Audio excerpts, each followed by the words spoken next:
Amin. Silakan duduk Bapak Ibu.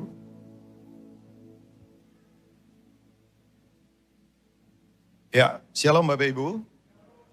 Satu anugerah untuk saya ada di fellowship kita pada siang hari ini.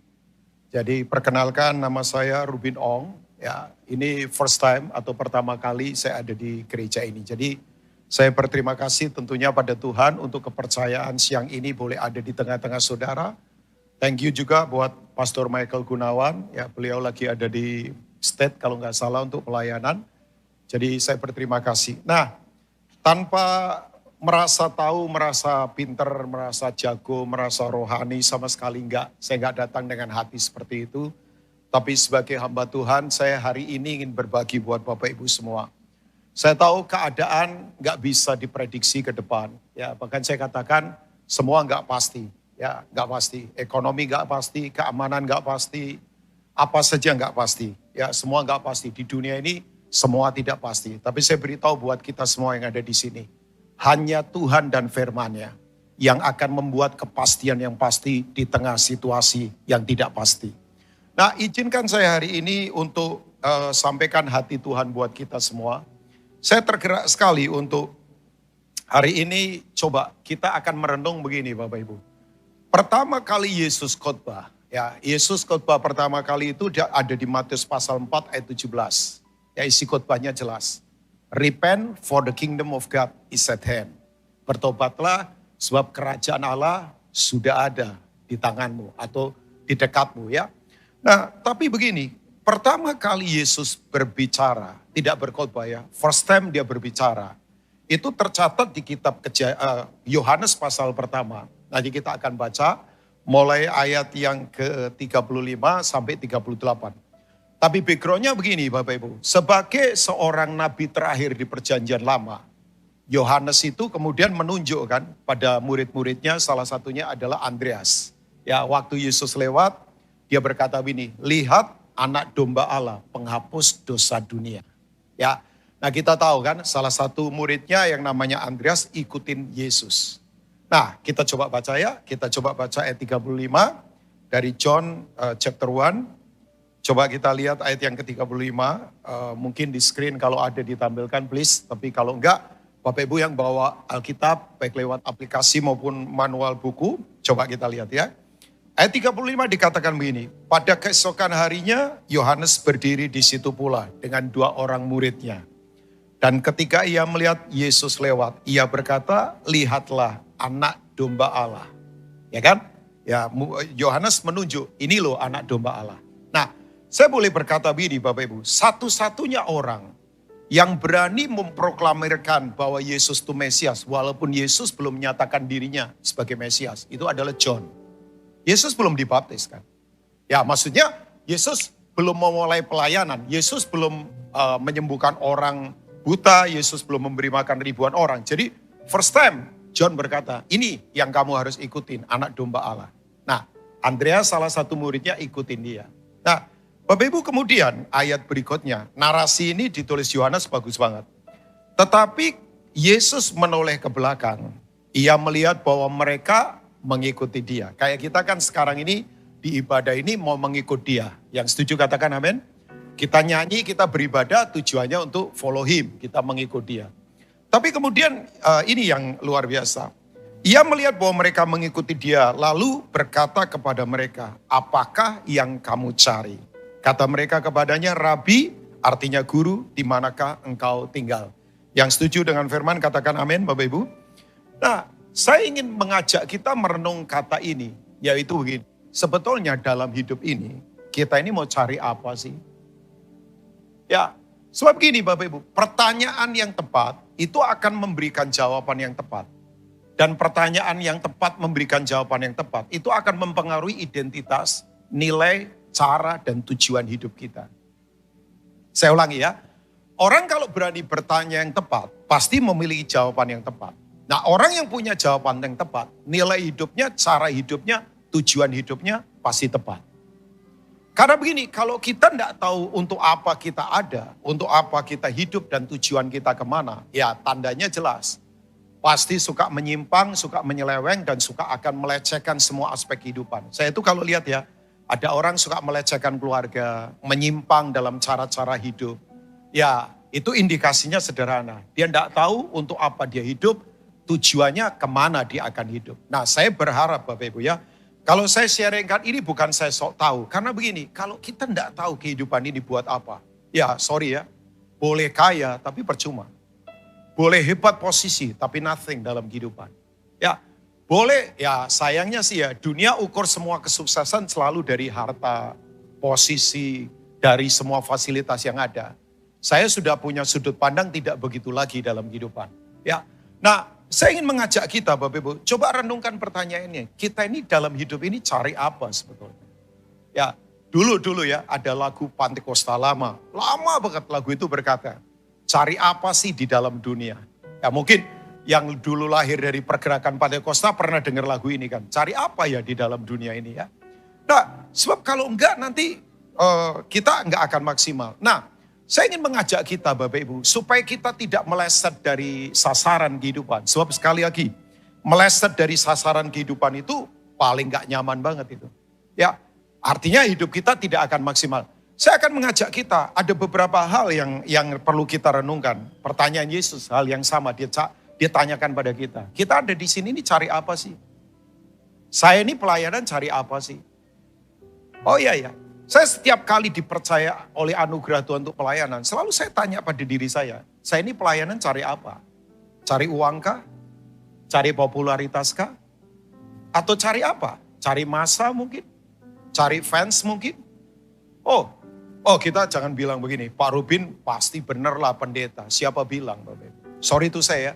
Tidak semua pelayanan itu pelayanan. Bahkan kadang-kala orang bisa bersembunyi di balik pelayanan, tapi ternyata insight-nya berantakan. Nah, saya waktu merenung ini iya ya, saya ini cari apa sih di dunia ini? Saya pernah challenge satu anak muda. Ya, saya ketemu dia ada di Toronto. Kira-kira mungkin more than 10 years ago, kira-kira 10 tahun yang lalu, kira-kira. Saya ketemu dia, seorang mahasiswa. Kita ngobrol di Thanksgiving Camp. Saya salah satu diberi anugerah Tuhan untuk berbicara. Dia antar saya, dia jemput saya ke airport. Dia antar saya ke tempat penginapan. Diajak saya makan. Diajak saya jalan-jalan. Ya. Setelah itu kita ngobrol. Saya ngobrol sama dia. Wah, dia punya visi luar biasa. Bla bla bla, hebat. Sampai kemudian betul, sejarah membuktikan. Saya senang sekali karena dia sekarang tahu tujuan hidup untuk apa. Dia equip komunitas. Kira-kira jumlahnya hampir 1000-an orang. Dan kalau Bapak Ibu pernah dengar tiket.com, founder pendirinya adalah dia. Dan dia lepas cukup besar itu sahamnya ya. Karena disupport oleh beberapa orang. Mungkin Bapak Ibu pernah dengar lah tiket.com. Itu saya ketemu penciptanya, itu sekian puluh tahun yang lalu. Still young, masih muda. Sekarang dia pelayanan di anak-anak muda. Dia punya komunal, kebanyakan orang lulusan dari luar negeri. Jumlahnya hampir 1000-an orang lebih. Mereka bergerak luar biasa, mereka sekarang support 3 sekolah, beri biaya gratis. Kemudian mereka pelayanan kejalanan. Uangnya mereka pakai untuk melayani orang-orang lain. Saya bangganya luar biasa. Tapi satu kali saya ngomong gini sama dia, oke, setelah kamu sukses, kamu mau apa? Setelah kamu kaya, gak apa-apa kaya. Ya asal jangan kamu korbanin orang lain untuk kaya. Gak apa-apa dong. Ya Tuhan nggak anti orang kaya kok. Tapi yang penting tujuannya untuk apa? Setelah kamu nikah sama istri yang cantik atau suami yang ganteng, after that tujuan hidupmu untuk apa? Sebab kalau kita tidak ngerti tujuan, nanti kita meleset dari kehidupan. Ya, nah saya berharap di ibadah jam berapa ini? Jadi lupa jam saya ya. Jam 2 ya, ibadah jam 2 yang ada di Pakuwon ini, di gereja GSCS ini. Yuk, kita kemudian tahu untuk apa sih kita punya tujuan dalam kehidupan. Ya, nah saya ingin mengajak kita merenung beberapa hal. Sebab yang pertama begini, yang kita cari itu akan menentukan rasa aman dalam kehidupan kita. Ya kan? Jadi apa yang kita cari itu akan menentukan rasa aman kita bagaimana sih dalam kehidupan. Ya, jujur ya, setuju atau tidak. Semua yang kita lakukan dalam hidup itu tujuannya untuk rasa aman. Orang kerja untuk apa? Supaya rasa aman. Ke depan bisa bisa saving, bisa menabung. Kalau punya kebutuhan apapun bisa kemudian terhandle ya, teratasi. Semua kan begitu Bapak Ibu. Tapi ternyata kalau rasa aman kita ditaruh pada hal yang salah, sebab salah pencarian, maka semuanya berantakan. Nah, saya kasih contoh di Alkitab ya, di Alkitab. Bapak Ibu tahu, Yesus itu lahir dari suku. Ada yang tahu nggak? Yesus lahir dari suku apa? Yuk yang suka baca Alkitab, Yesus lahir dari suku apa? Loh, Yesus lahir dari suku apa Bapak Ibu? Jawaban salah tidak mempengaruhi keselamatan loh Bapak Ibu. Yesus lahir dari suku Yehuda kan? Betul ya? Dia lahir dari suku Yehuda. Dia bukan lahir dari suku Lewi. Yehuda itu, saya tidak usah membahas secara detail. Tapi Yehuda itu adalah anak dari orang yang awalnya tidak punya rasa aman. Jelas bapaknya Yakub. Tapi mamanya itu namanya Lea, bukan Rachel, bukan Rahel. Yakub itu lebih cinta pada Rahel karena first love-nya dia, cinta pertamanya adalah Rahel kan.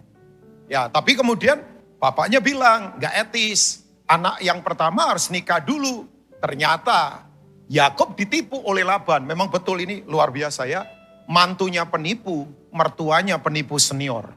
Jadi ini saling tipu-tipuan ini, Laban penipu, Yakub penipu juga, tiap hari tipu-tipuan. Nah kemudian begini, begitu Yakub dikasih Lea, malam pengantin buka cadar kaget Yakub. Karena Lea, saya yakin itu kalau Yakub orang karismatik, bahasa roh mendadak pasti ya.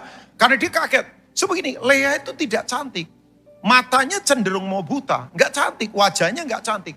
Rachel lebih cantik daripada Lea. Nah Bapak Ibu begini, begitu kemudian nikah, Lea tidak dicintai. Coba kita lihat Kejadian pasal 29, coba kita lihat ya. Sebab gini, kalau rasa aman kita ditaruh pada hal yang salah, waduh. Saudara, pandemik ini mengajarkan pada saya, ya orang yang ngandelin duit, goyang Bapak Ibu. Orang yang mengandalkan koneksi, goncang semuanya. Semuanya goncang. Ya, orang yang mengandalkan kekuatan sendiri, goncang. Coba, saya ingin memberi contoh buat Bapak Ibu ya. Coba kita lihat, mungkin ayat yang ke-31. Saya nanti poinnya di ayat 35 ya, tapi saya ingin membaca ayat 31 sampai 32 saja. Nanti kita lompat ke ayat yang ke-35 ya. Ketika Tuhan melihat bahwa Lea tidak dicintai, dibukanyalah kandungannya. Tetapi Rahel mandul. Nah kemudian Alkitab berkata, Lea mengandung lalu melahirkan seorang anak laki-laki dan menamainya Ruben. Untuk nggak pakai Ong. Ya kalau Ong itu saya berarti ya, namanya hampir mirip dengan saya ya. Nah sebab katanya, sesungguhnya Tuhan telah memperhatikan kesengsaraanku. Sekarang tentulah aku akan apa? Dicintai oleh suamiku. Bapak Ibu pernah lihat gak ada orang yang suka pamer-pamer semua yang dia lahirkan di luar. Pamer tas, pamer mobil. Ya sekarang eranya flexing kan. Orang sekarang pamer-pamer sok kaya kan. Ya, katanya Renal Kasali kalau orang kaya beneran gak suka pamer-pamer. Ya Renal Kasali bilang gini, lucu sih. Orang kalau kaya beneran fotonya cenderung gak bagus. Makanya orang kalau fotonya bagus-bagus katanya, itu belum kaya beneran katanya. Itu Renal Kasali loh, bukan Rubin Ong yang bilang ya. Ya orang kalau kaya beneran fotonya tuh cenderung norak, gaya jadul begitu kan. Tapi betul kan, Bapak Ibu kalau lihat orang ya suka pamer-pamer. Oh Pak Pendeta, Bapak ngomong begitu gampang. Oh berapa banyak orang suka pamer karunia di mimbar. Ini gua loh pinter khotbah. Woi, gua loh ini pinter main musik misalnya. Di sini enggak sih ya. Oh ini saya loh pinter apa begitu. Selalu ya rasa amannya dia taruh di luar. Di tas, di mobil, di apa saja dikelar. Udah, saya kalau ketemu orang begitu saya tahu. Rasa amannya di dalam itu enggak kuat. Makanya saya ingatkan buat kita. Kalau kita enggak kuat ini apa yang kita cari. Aduh. Semua yang materi digoncang Bapak Ibu. Oh ya. Bahkan saya ingatkan buat Bapak Ibu. Sekarang ini orang sakit mental jauh lebih banyak daripada orang sakit fisik. Oh ya. Orang berkata Pak sekarang ini kita akan masuk ke endemik Pak setelah dari pandemi. Oke, apapun isunya. Cuman pertanyaan saya begini. Kita ini berubah gak dari dalam? Yang kita cari apa? Saya ini di mimbar cari apa sih? Oh ya, saya cari apa sih? Dalam anugerah Tuhan, dalam anugerah Tuhan. Hampir 40 tahun saya pelayanan. Godaannya luar biasa. Oh ya, godaan yang paling besar bukan aniaya. Sering beberapa kali khotbah diserbu massa misalnya. Naik pesawat meledak mesinnya. Di pedalaman kapal mau tenggelam. Ya, gerintis jemaat gak ada apa-apa. Gak ada apa-apa. Besok makan apa gak tahu. Oh serius, pernah Pak Rubin? Pernah banget. Besok makan apa gak tahu. Tapi bagus kan, orang kalau besok makan apa gak tahu berarti tidak berpikir besok makan siapa. Oh iya dong, kalau orang sudah makan apa-apa pasti berpikir besok makan siapa kan. Kalau orang besok saja gak tahu makan apa berarti gak berpikir besok makan siapa. Ngandelin Tuhan. Oh iya, tapi buat saya itu bukan tantangan, itu biasa saja. Biasa saja. Tantangan buat saya adalah ketika kemewahan datang ke saya. Tantangan ketika pujian datang ke saya. Tantangan ketika hidup nyaman, kelimpahan, gak ada tantangan sama sekali. Aniaya terbesar buat gereja cuma satu. Kalau gereja tidak lagi mengalami aniaya, itu aniaya paling besar. Saya ulangi, aniaya buat kekristenan cuma satu. Kalau Kristen nyaman, Kristen mewah, Kristen melimpah, Kristen enak-enak. Aniaya terbesar adalah ketika gereja tidak mengalami aniaya. Sayangnya sekarang khotbah-khotbah membawa orang hanya sukanya seneng-seneng.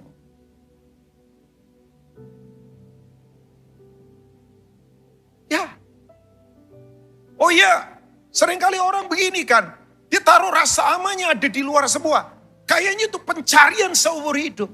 Ketika saya baca, saya menangis satu buku. Hampir 90% lebih konglomerat di Amerika itu mati bunuh diri. Macam-macam caranya. Minum obat overdosis, kemudian apalagi suntik mati, kemudian apalagi gantung diri dan sebagainya. Bapak Ibu tahu enggak? Mereka ini punya aset jutaan US dollar. Ratusan juta US dollar. Mereka bilang begini, ini kesaksiannya mereka. Saya tidak mengada-ngada. Buku ini ditulis oleh seorang yang memang menulisnya data. Dia berkata begini, mereka itu ketika sampai di situ, mereka bilang begini, ternyata gak ada apa-apa ya, kosong. Coba. Jadi ketika mereka sudah punya semuanya, mereka berkata, kosong ternyata, gak ada apa-apa di situ.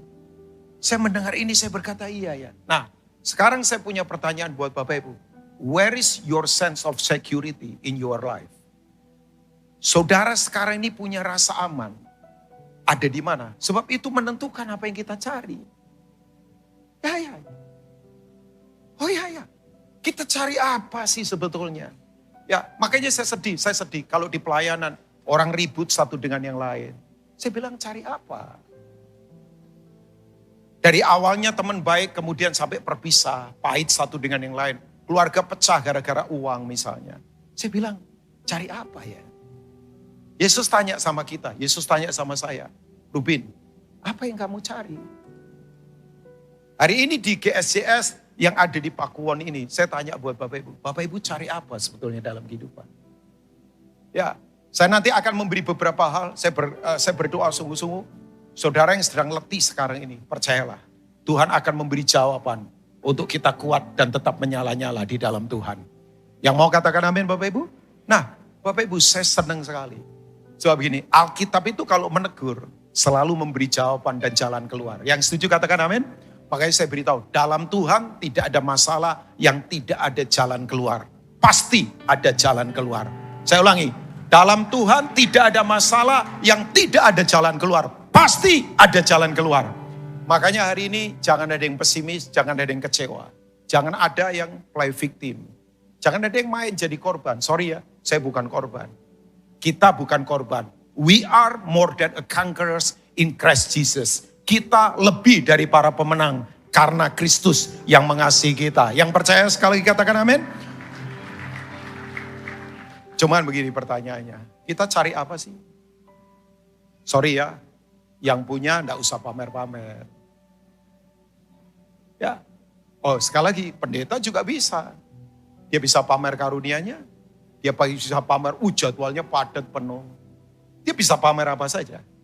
Ya. Nah, saya bersyukur Lea beberapa kali coba membangun rasa amannya di luar. Tapi ayat 35 saya senang sekali.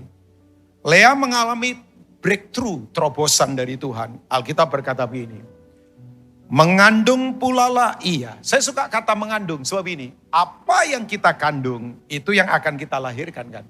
Makanya kalau orang mengandungnya pahit, sombong. Ya udah perkataannya selalu negatif, kecewa, besar. Wih ngomongnya meremehkan orang.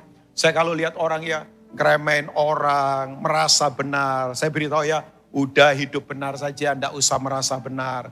Pada titik kita baik itu bagus, tapi kalau kita sudah merasa baik yang lain salah, nah itu yang enggak bagus. Ya, saya ulangi, pada titik kita benar itu bagus, tapi kalau orang sudah merasa benar, selalu meremehkan orang-orang lain di sekitarnya. Nah, Alkitab berkata, lalu ia melahirkan seorang anak laki-laki. Maka ia berkata, boleh baca ayat berikutnya sama-sama dengan saya 2-3. Sekali ini aku akan apa Bapak Ibu? Sekali ini aku akan apa Bapak Ibu? Bersyukur kepada Tuhan, itulah sebabnya ia menamai anak itu siapa? Yehuda. Sesudah itu ia tidak melahirkan lagi. Kata Yehuda artinya ada yang tahu? Orang berkata Yehuda praise, pujian, betul. Yehuda itu artinya membajak, betul. Tapi Bapak Ibu saya ingin katakan, Yehuda itu artinya adalah ini dia. Selain pujian, selain membajak. Yehuda itu artinya ayahnya para raja. Semua raja di Israel itu lahirnya dari Lea. Yesus lahir dari suku Yehuda. Makanya orang kalau punya rasa aman yang di dalam. Yang lahir itu perkara-perkara kerajaan. Karakternya karakter raja. Ya nilai hidupnya nilai raja. Kemudian cara berkeluarganya cara berkeluarga kerajaan. Bisnisnya pun cara-caranya cara-cara benar. Sebab ini semua yang lahir dari rasa aman yang di dalam itu beda. Saya ingin mengajak untuk Bapak Ibu begini. Yuk cari yang benar. Carilah begini yang seperti Tuhan mau. Karena ini menentukan rasa aman kita kan Bapak Ibu. Sekali lagi ya. Kalau kita punya rasa aman ditaruh di tempat yang salah. Stresnya luar biasa. Kita akan kaget-kaget melihat situasi. Bahkan saya katakan begini, ke depan ini keadaan tidak akan makin baik Bapak Ibu. Oh iya, keadaan tidak akan makin enak, keadaan tidak makin gampang. Tapi nggak usah takut sekali lagi. Kalau kita taruh rasa aman pada hal yang benar, kita akan tetap kuat. Nah yang kedua, yang ingin saya katakan buat Bapak Ibu. Apa yang kita cari Pastor Ruby? Saya ingin mengajak kita begini Bapak Ibu. Yuk, yang harus kita cari, prinsip yang berikutnya adalah begini. Carilah kehendak Tuhan. Ya, carilah kehendak Tuhan. Oke, yang suka membaca, saya nggak tahu Bapak Ibu pembaca atau tidak. Saya orang yang suka membaca, tapi saya juga nggak sembarangan baca buku ya. Yang jelas firman Tuhan yang saya renungkan tiap saat.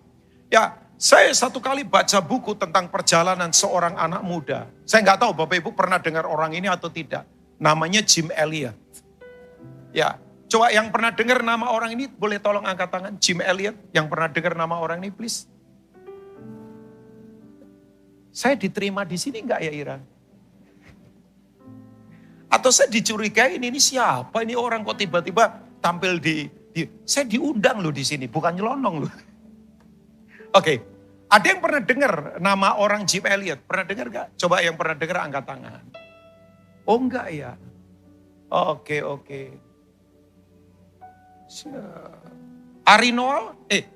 Ariel Noah?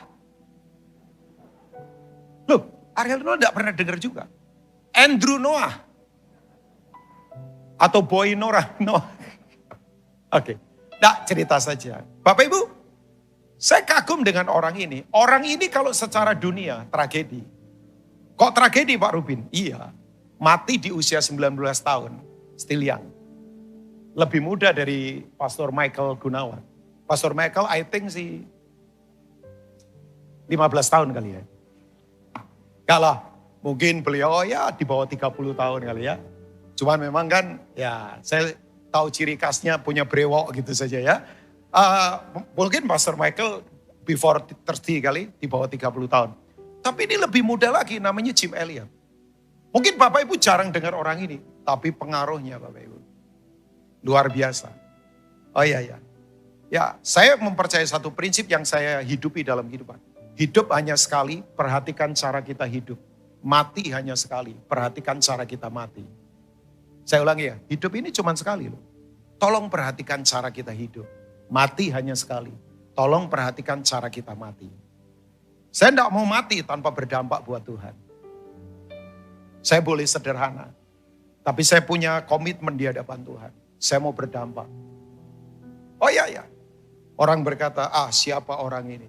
Oh silakan. Tapi saya sadar posisi saya di hadapan Tuhan. Oh, saya punya mimpi. Saya tidak pernah bermimpi untuk jadi pendeta. Saya pengen jadi ahli keuangan. Karena saya lihat kondisi keluarga saya secara ekonomi berat. Saya anak nomor 1. Saya berkata, saya mau jadi orang sukses. Ya, saya kuliah di keuangan. Tapi kemudian Tuhan panggil saya di pelayanan.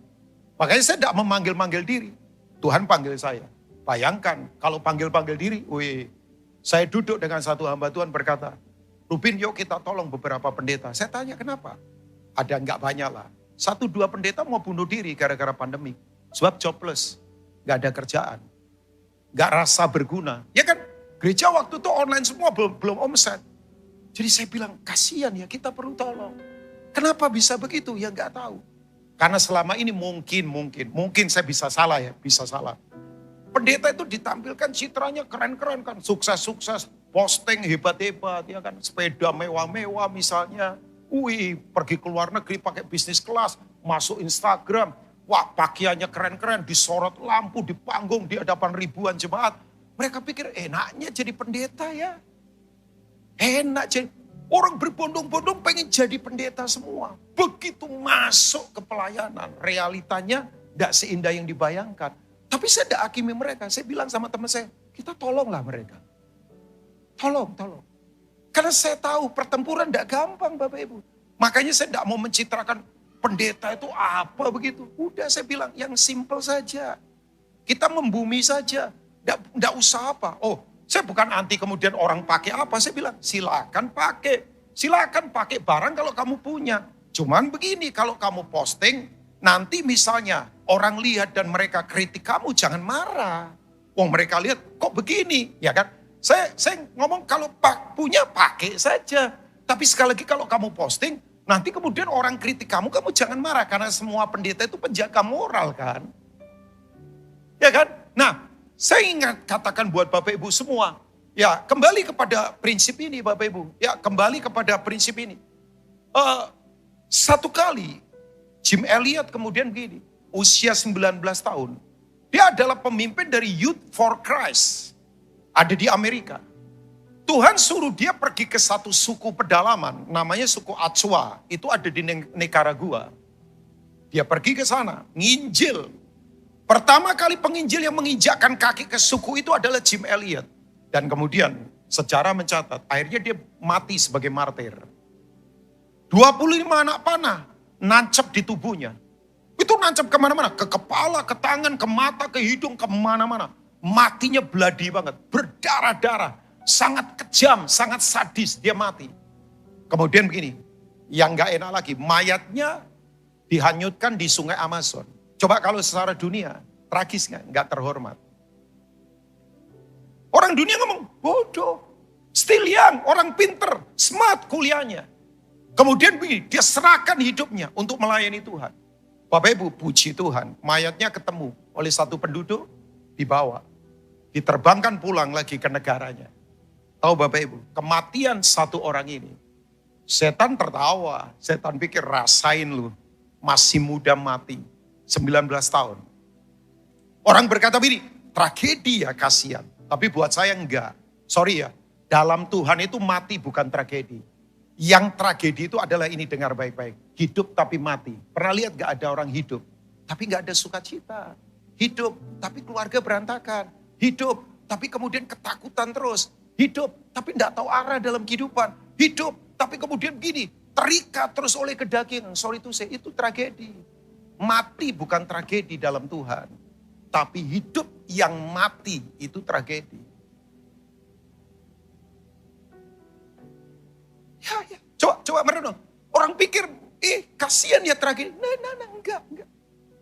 Bapak Ibu tahu enggak? Kematiannya dia membangkitkan ribuan Jim Elliot baru. Untuk tersebar ke seluruh banyak bangsa. Dan jadi berkat di sana. Seorang wartawan penasaran. Ini kenapa ya anak muda ini kok begitu radikal dalam Tuhan? Ya, dia kemudian ke kamarnya Jim Elliot. Coba observasi. Dia selidiki, apa ini? Coba ada barang apa sih untuk dia tulis di majalah di mana dia sebagai wartawan. Karena dia wartawan Kristen. Bapak Ibu cari. Sampai satu kali matanya tertuju kepada buku hariannya Jim Elliot. Begitu lihat buku hariannya Jim Elliot, dia kaget. Ada tulisan. Tulisan ini saya sudah baca puluhan tahun yang lalu. Dan saya hafal di hati saya. Tahu nggak tulisannya apa? Tulisannya menurut saya susah dimengerti. Kalau orang nggak tahu kehendak Tuhan. Tahu Bapak Ibu tulisannya? Susah dimengerti. Tulisannya berkata begini. Orang yang tidak bodoh adalah orang yang berani menyerahkan sesuatu yang dia tidak bisa jaga. Untuk dia memperoleh sesuatu yang tidak bisa diambil dari hidupnya. Saya ulangi. I repeat again. Saya ulangi lagi Bapak Ibu. Tulisannya berkata begini. Orang yang tidak bodoh adalah orang yang berani menyerahkan sesuatu yang dia tidak bisa jaga. Apa yang dia tidak bisa jaga? Nyawanya. Untuk dia memperoleh sesuatu yang tidak bisa diambil dari hidupnya. Apa yang tidak bisa diambil dari hidupnya? Kekekalan di mana kita akan memerintah bersama Yesus selama-lamanya dalam kekekalan. Wartawan ini waktu membaca tulisan ini dia berkata, saya tahu sekarang. Orang ini tahu kehendak Tuhan. Nah Bapak Ibu, saya ingatkan, yuk kejarlah kehendak Tuhan. Ya, oke. Saya kok rasa salah khotbah saya hari ini. Ya, yang bersuka cita dengan saya, katakan amin Bapak Ibu. Nah, sebab ini, saya tidak mau datang ke sini hanya sekedar khotbah. Biasa itu. Tapi siang ini izinkan Tuhan mengimpartasi hatinya. Kita cari apa? Oke, setelah pandemik ini selesai. Apakah kita berubah dari dalam? Atau kita hanya begini, oh sekarang saya bisa senang-senang lagi, bisa belanja-belanja lagi. Tapi begini, berarti pandemik gak mengajarkan kita apa-apa. Kita cuma takut mati, takut varian Delta, takut COVID misalnya. Walaupun saya juga gak sembarangan. Saya sebetulnya tadi mau pakai masker, karena jarang khotbah, belum terbiasa lepas masker. Ya maafkan saya, mungkin saya masih punya standar begitu. Tapi tadi Ira sama tim media kasih tahu, pastor lepas masker. Ya kalau diperintah ya saya nurut lah, wong saya diundang di sini. Sebab kalau enggak katanya saya terlempar dari mimbar katanya sih ya. Katanya sih, tapi enggak itu ya. Tapi saya beritahu buat Bapak Ibu semua, saya datang hari ini, saya ingin mengimpartasi. Saya enggak tahu saya mesti khotbah apa. Karena sorry, mimbar ini banyak pendeta-pendeta hebat-hebat. Saya bukan pendeta hebat. Saya orang deso yang biasa. I am nothing. Saya tidak punya apa-apa. Saya punya Tuhan. Kita cari apa sih?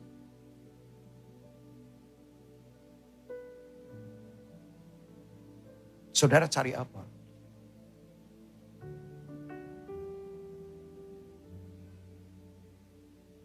Setelah kaya mau apa?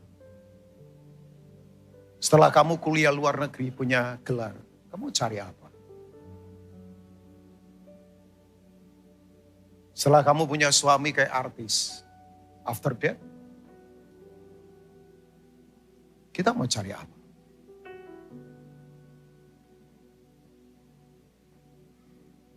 Coba bertanya ulang di hati kita. Saya cari apa sih? Di pelayanan saya cari apa? Coba, tim Present Worship cari apa? Andrew cari apa? Boy cari apa? Tim multimedia cari apa? Para pelayan di sini, saudara cari apa? Kalau nanti misalnya gereja ini mengembang lagi, kita mau cari apa? Tapi begini, yuk kejarlah kehendak Tuhan. Amin Bapak Ibu. Oh gampang Pak Rubin. Hang on. Hang on. Mengejar kehendak Tuhan itu tidak otomatis gampang. Karena itu artinya kita harus menaruh kesombongan kita. Keakuan kita. Ourselves. Saya beritahu buat Bapak Ibu ya. Musuh kerajaan Allah itu bukan kerajaan setan. Ya ampun. Masa Tuhan dilawan sama setan gak level. Itu kayak Mike Tyson lawan anak kecil usia 3 tahun. Bonyok lah, hancur lah. Kingdom of God itu versusnya adalah kingdom of self. keakuan.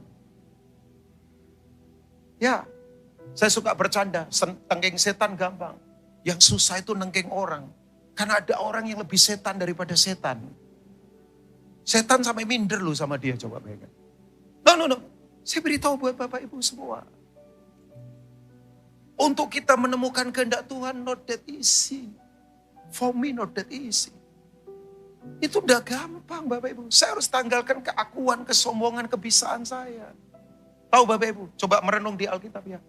Yesus tuh waktu memberi makan 5.000 orang. Dengan 5 roti 2 ikan. Yesus menyembuhkan orang buta. Yesus kemudian membangkitkan orang mati. Dia tidak stres. Keringetan enggak. Waktu dia memberi makan ribuan orang, dia enggak ngomong sama Petrus, Pet, minta anduk dong, gua keringetan. Yesus gak stres. Yesus tuh stresnya kapan? Yesus tuh stresnya, itu disebut dengan stres tingkatan tertinggi. Pasti dokter tahu itu, namanya hematidrosis. Itu tingkatan stres yang paling tinggi. Dimana begini, pembuluh darah pecah, organ tubuh tidak berfungsi secara sempurna. Sampai keringetnya tuh netes jadi darah. Kapan itu terjadi? Waktu dia ada di taman yang menggantikan Taman Eden. Namanya Getsemani. Coba Bapak Ibu, di Getsemani dia stres. Sampai dia berkata sama Petrus, Yohanes, dan Yakobus, temenin aku dong, aku mau mati rasanya. Coba. Dia tenggeng orang, dia udah stres. Dia kasih makan ribuan orang, biasa saja. Dia bangkitkan orang lumpuh, biasa. Dia bangkitkan Lazarus yang mati, biasa. Dia tidak stres waktu menyembuhkan orang. Tapi dia stres waktu ada di Taman Eden, di Taman Getsemani. Karena stresnya adalah begini. Waktu dia harus tanggalkan keakuan dia. Dan dia berkata begini, not I will Lord, but your will be done. Bukan aku lagi Tuhan. Your will be done.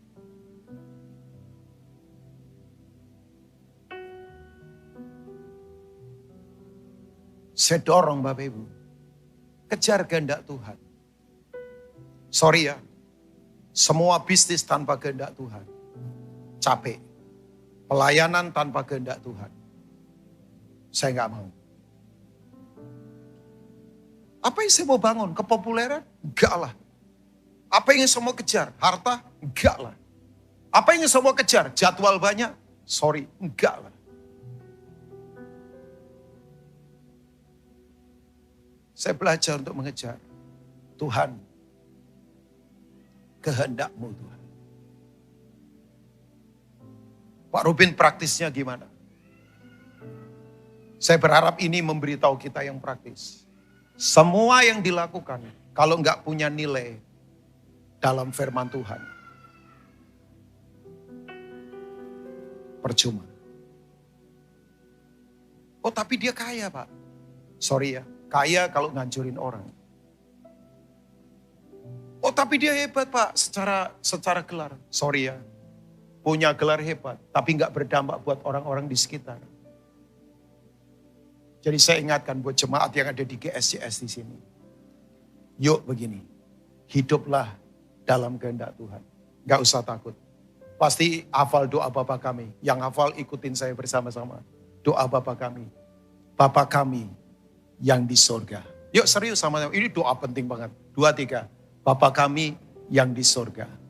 Dikuduskanlah namamu.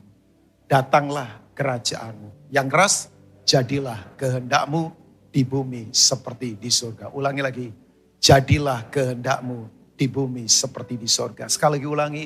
Jadilah kehendakmu di bumi seperti di sorga. Saya beritahu, di mana ada kehendak Allah, di bumi akan seperti di sorga. Di mana ada kehendak Allah, keuangan kita akan seperti di sorga. Di mana ada kehendak Allah, keluarga kita akan seperti di sorga. Pertanyaan saya, di keluarga kita ada kehendak Allah enggak? Kalau enggak ada, ya enggak ada surga. Saya mau tanya jujur ya, jangan ada dusta di antara kita. Tolong saya mau tanya, gereja di Surabaya kan banyak gereja. Pertanyaan saya, Surabaya sudah seperti di surga atau belum? Loh, Surabaya kan banyak gereja. Saya yakin di mall ini saja banyak gereja. Saya di Jakarta, saking banyaknya gereja satu kali. Pelayanan salah masuk loh. Itu salah kamar namanya. Sampai ada istilah di Jakarta. Coba cek toko sebelah, coba bayangkan.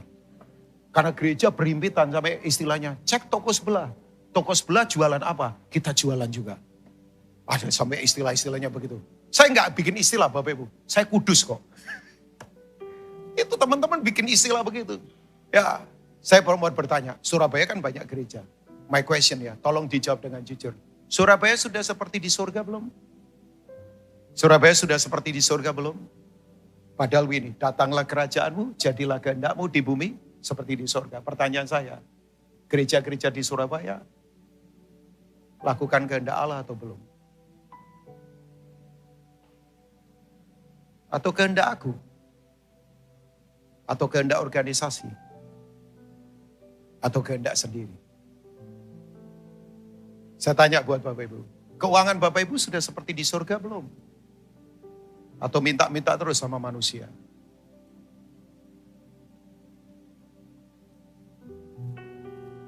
Keluarga kita sudah seperti di surga belum? Atau ribut terus, maki-makian terus? Pertanyaan saya, ada kehendak Allah enggak di keluarga kita? Datanglah kerajaanmu.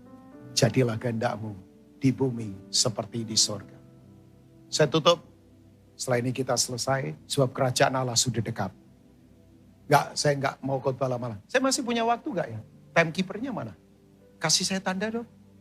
Kok saya didiamkan sendirian nih di sini? Kasih saya tanda, sudah selesai belum? Oh 5 menit lagi. Ya, kasih tanda, bro, berapa lama? Oh 10 menit lagi. Loh kok 5 menit, 10 menit? Saya 15 menit kalau gitu ya. Oke. Apa yang kita cari? Apa yang Bapak Ibu cari? Itu menentukan nilai, cara, dan tujuan hidup kita. Ya.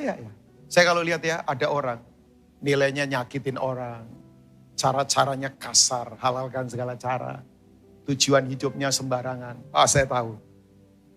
Dia tidak menemukan yang dia cari. Tapi saya berdoa, kita semua yang ada di sini, temukan yang menjadi kerinduan hati Tuhan untuk kita maksimal dalam kehidupan. Tapi yang ketiga, yang kita cari adalah keintiman dengan Tuhan. Ya, ini yang harus kita kejar Bapak Ibu. Ya, ini yang harus kita kejar. Ya, tahu Bapak Ibu, hukum yang utama itu adalah hukum relationship.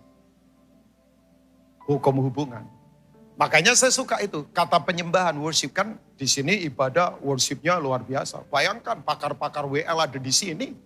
Saya kenal mereka udah cukup lama itu kan. Ya Pak Boy dan kemudian Bung. Saya maafkan, Bung dari Ambon kayaknya ya. Orang Ambon. Tahu nggak orang Ambon? Orang Ambon itu suaranya, itu nomor 2 setelah malaikat. Jalai malaikat baru orang Ambon itu suaranya. Oh iya. Saya ada di gereja Rock Ambon, tempatnya Bung Kris Manusama. Bayangkan, jemaat nyanyi, bagi suara 1, 2, 3, 4. Coba. Wih, kalau di sini saya tadi lihat ya, ada tepuk tangan saja ada yang fales. Tapi ngitung duit jago, nah itu panggilannya lain memang ya. Nah, ya keren-keren kan di sini. Present worship luar biasa. Cuman saya mau beritahu buat Bapak Ibu semua. Nah ini dia. Bahwa ternyata ini dia. Nilai utama kekristenan adalah memang hubungan. Saya tadi di ruangan apa itu? Kita ngobrol sama Pastor Risa Solihin. Selama saya nggak ketemu beliau, kita ngobrol beberapa hal.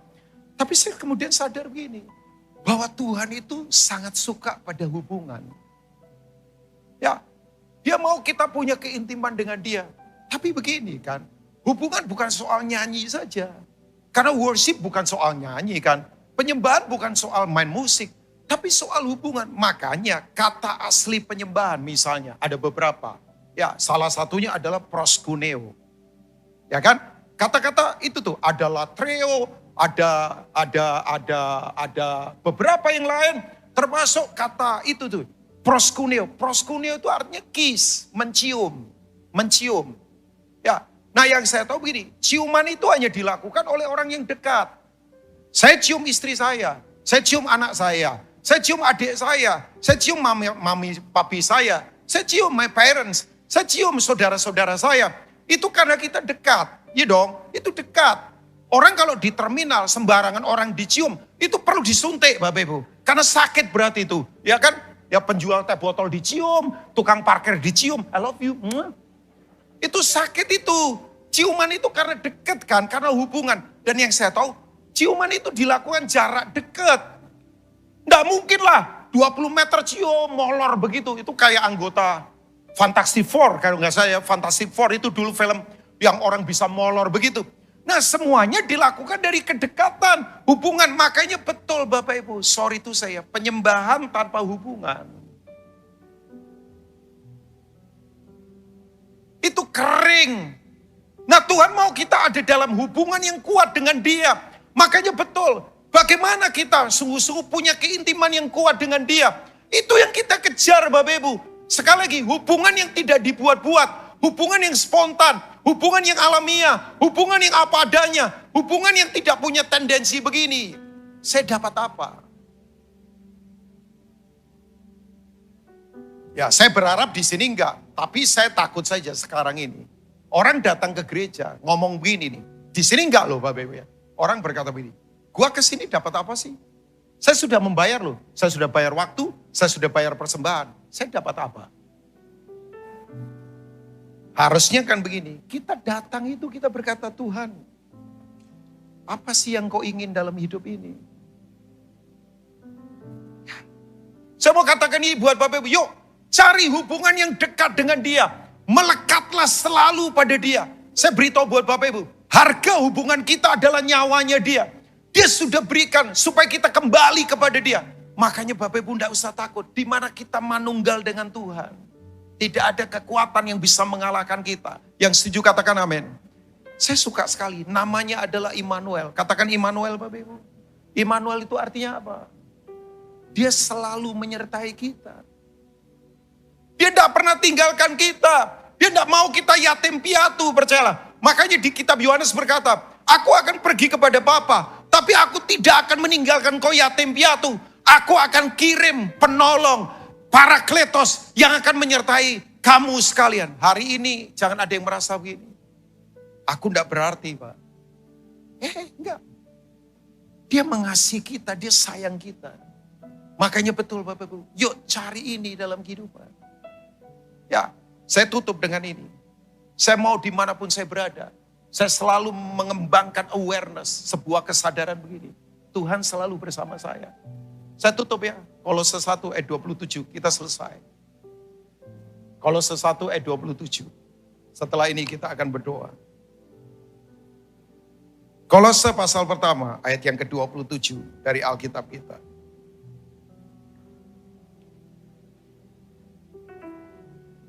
Saya baca di sini saja. Alkitab saya agak sedikit. Oke. Kepada mereka Allah mau memberitahukan betapa apa Bapak Ibu? Kaya dan apa? Mulianya rahasia itu di antara bangsa-bangsa lain, yaitu Kristus ada di tengah-tengah kamu. Kristus yang adalah apa?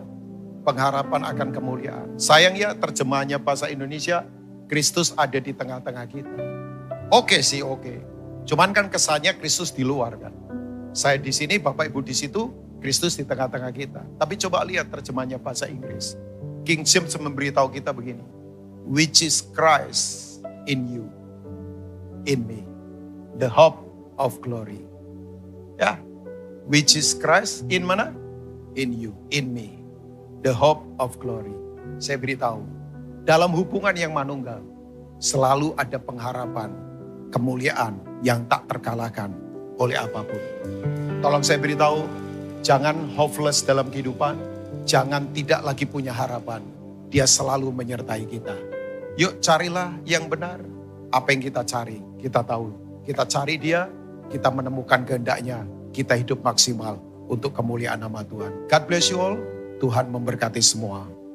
Amin buat firman Tuhan.